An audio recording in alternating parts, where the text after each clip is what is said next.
What makes you qualified for this job? I come from a hardworking family. Tell me, what type of work do you and your family do for a living? My father was a sharecropper and my mother was a domestic worker. I see. What jobs did you have or have had recently? Mostly bricklaying, and I also did some work for the Southern Railroad Company. Very interesting. Now tell me about your most recent job and what it entitled. Around 1930, I became assistant minister under the Secretary Wallace D. Fard. He taught me everything I know today. And then in 1934, I became the head minister. Have you ever been arrested? And if you have, why? Yes, I have been arrested. It was during World War II, and I was advising my followers not to take part in the draft. And in doing so, I was charged and arrested for violating the Selective Service Act. And I was in jail after that from 1942 to 1946. I hear you taught Malcolm X. Is that true?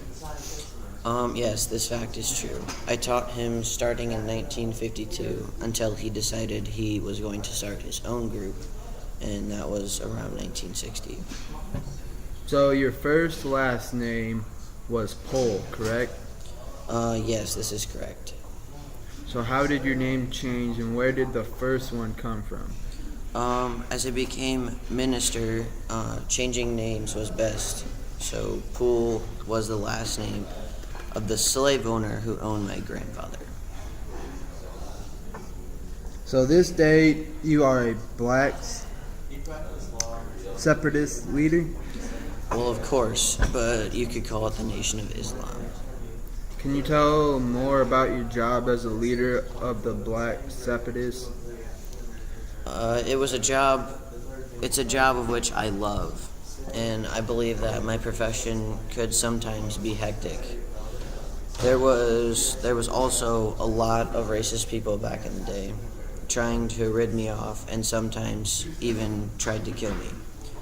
So no, I wasn't the safest person in the city, but I did all these things to further my movement and also because I had to help black citizens in my city and in America. Times were rough indeed. Can I also ask, what is it like at your home on a typical weekday? With a wife plus 8 children, a house, no matter what size, can be very loud and crazy. So, you love your family? What reason is there that I wouldn't love them? No reason. Is there anything about today's time that you like more than the 1900s? Several things, in fact.